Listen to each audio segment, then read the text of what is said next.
Беларуси второй раз за неделю пришлось отбиваться от российской атаки. Путин меняет цели войны, а Медведев мечтает о санитарной зоне до самой Польши. В эфире «Нехта» самые важные и интересные новости к этому часу.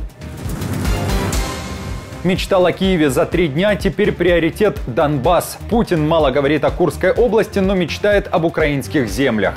Освобождение, которое является нашей первоочередной целью.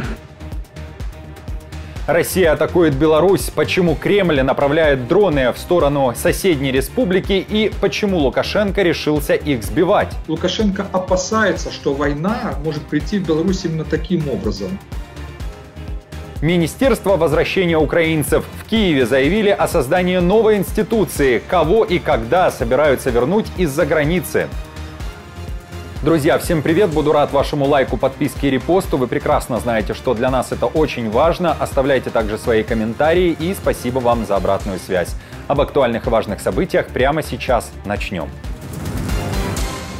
Россия вновь атаковала Беларусь. Это уже второй случай лишь за последнюю неделю. На этот раз воздушное пространство республики было нарушено дронами, что даже пришлось признать министерству Хренина.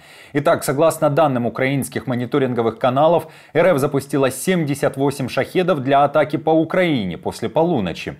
Это были целые группы БПЛА, которые хаотично меняли свое направление. Беспилотники летели в сторону Киевской, Черниговской, Ровенской и Житомирской областей. И все эти области Украины граничат с Гомельской областью Беларуси, над которой и был сбит БПЛА. Судя по заявлениям Минска, дрон был не один. Был зафиксирован факт нарушения государственной границы Республики Беларусь в воздушном пространстве, предположительно беспилотными летательными аппаратами. Было принято решение на их уничтожение. По данным белорусского МЧС, далее цитата, в результате падения предположительно сбитого беспилотного летательного аппарата произошло загорание кирпичного здания склада в Гомеле. Также напомню, что в течение лета 2024 года белорусские мониторинговые каналы неоднократно фиксировали нарушение воздушного пространства Беларуси ударными БПЛА. А 9 августа, когда беспилотники также появились в небе над республикой, Лукашенко поспешил обвинить Украину, заявив, что дроны не российские, а украинские. Почему же дроны все чаще стали залетать в Беларусь? Случайность это или чей-то план? И почему у Лукашенко решились их сбивать? Об этом мы поговорили с политологом Владимиром Фисенко. Что касается того, что дроны залетают на территорию Беларуси, я в этом не вижу случайности. Думаю, что это наверняка маневры, которые совершают или запрограммированы, или совершают там операторы этих дронов. Но, видимо, все-таки в Беларуси посчитали, что есть риски. Риски того, что эти дроны, а это все-таки боевые дроны с взрывными зарядами, и если они могут упасть на территории Беларуси, но могут быть жертвы. Поэтому я думаю, что Лукашенко опасается, что война может прийти в Беларусь именно таким образом. И, наверное, именно это объясняет то, что как бы дан приказ сбивать эти дроны, как бы неважно, чьи они, да, главное, чтобы их сбивали, чтобы они как бы не приносили ущерб. Но это возможно. Возможно, сигнал российской стороны. Давайте как бы избегать, чтобы российские дроны залетали на территорию Беларуси. Лукашенко все-таки боится даже косвенного втягивания в войну против Украины. Ну и, естественно, опасается того, что даже вот такое проявление войны на территории Беларуси может вызвать негативные социальные и политические последствия.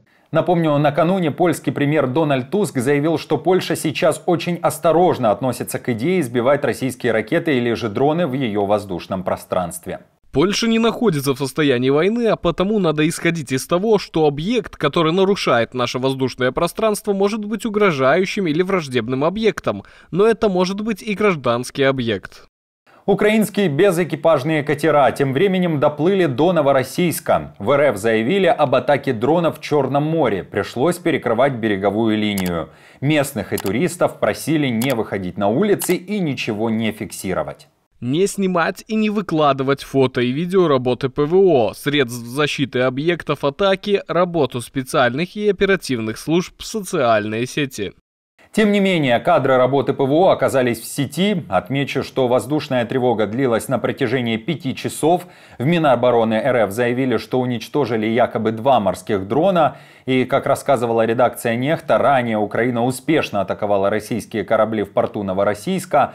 В августе прошлого года, например, морские дроны атаковали военную базу в Новороссийске, когда от встречи с дроном был поврежден десантный корабль «Оленегорский горняк».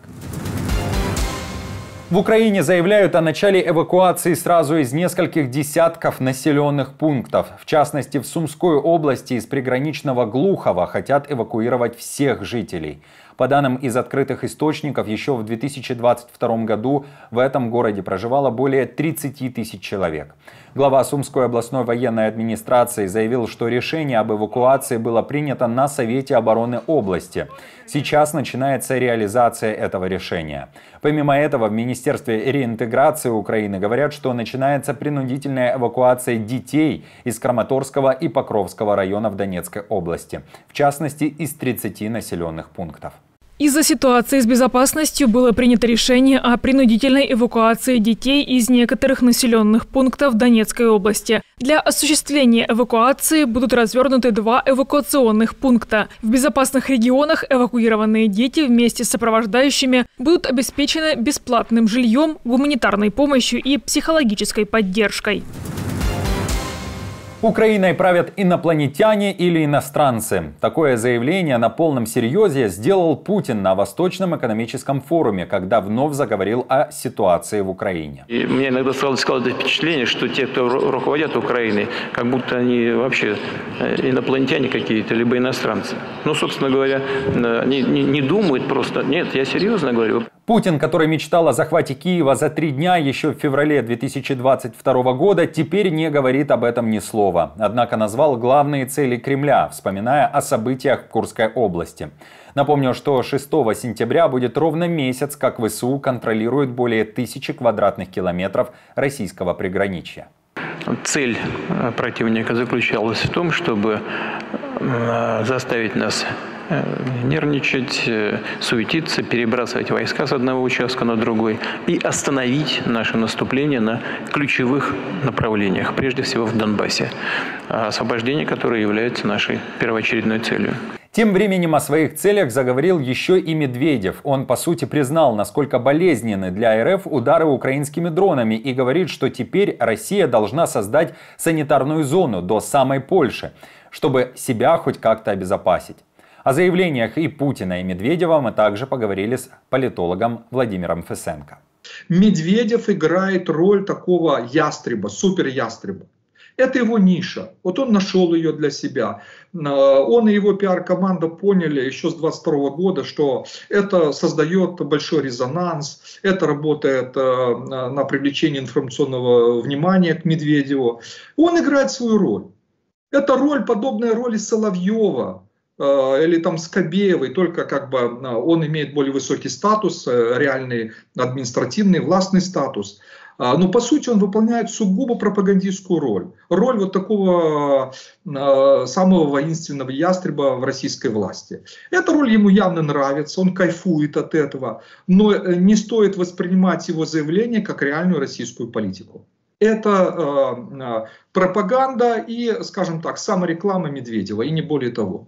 А вот Путина надо воспринимать серьезно. Задача минимум захватить Донбасс, а если будет возможность, то пойти дальше. Вот я думаю, примерно такие стратегические расчеты у Путина по дальнейшему ведению войны. США накануне президентских выборов начали реализовывать план противодействия российскому влиянию. Нью-Йорк Таймс пишет, что американская разведка пришла к выводу, что Кремль отдает предпочтение Трампу, который скептически настроен по поводу дальнейшей поддержки Украины. В Вашингтоне говорят, что кампания, которая должна остановить попытки россиян вмешаться в выборы, уже началась. Первые шаги – это санкции, изъятие веб-доменов, которые Кремль использует для пропаганды и дезинформации, пишет издание. Под санкции Минфина Соединенных Штатов уже попала пропагандистка Симоньян, а Госдеп США предлагает еще и вознаграждение в размере $10 миллионов за информацию, которая касается инновмешательства в выборы. В частности, Госдепартамент интересует информация о группе российских хакеров, которая может этим промышлять. Тем временем Симоньян порадовалась санкциям, а Путин заявил с иронией, что будет поддерживать Камалу Харрис, так как Байден просил ее поддержать.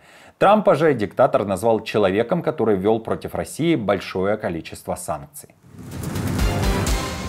В Украине обсуждают создание новой институции с рабочим названием «Министерство возвращения украинцев». Об этом заявил глава фракции «Слуга народа» Давид Арахамия. По его словам, сейчас также обсуждается вопрос, кто бы мог возглавить такое министерство. Деталей больше никаких. Тем временем в украинских соцсетях активно обсуждают эту инициативу. Бывшие депутаты Украины, дипломаты и журналисты задаются вопросом, а кто будет возвращаться в страну, в которой по-прежнему идет война и существует угроза жизни. Кроме того, некоторые считают, что эта инициатива – попытка распила бюджетных средств. Напомню, в конце августа Зеленский говорил, что рассчитывает на возвращение граждан Украины из-за границы. В то же время, по состоянию на январь 2024 года, согласно данным Центра экономической стратегии, порядка 5 миллионов украинцев проживают за рубежом из-за войны в Украине. Друзья, спасибо вам за поддержку, вы наша опора. И напомню, что ваша помощь и участие помогает нам делать работу и видеться с вами каждый день. Постоянных донаторов и их комментарии вы видите сейчас на экране, и мы благодарны за эту поддержку. Если же вы хотите присоединиться к их числу, то нажимайте на кнопку «Спасибо» под нашим роликом или становитесь постоянным спонсором нашего канала.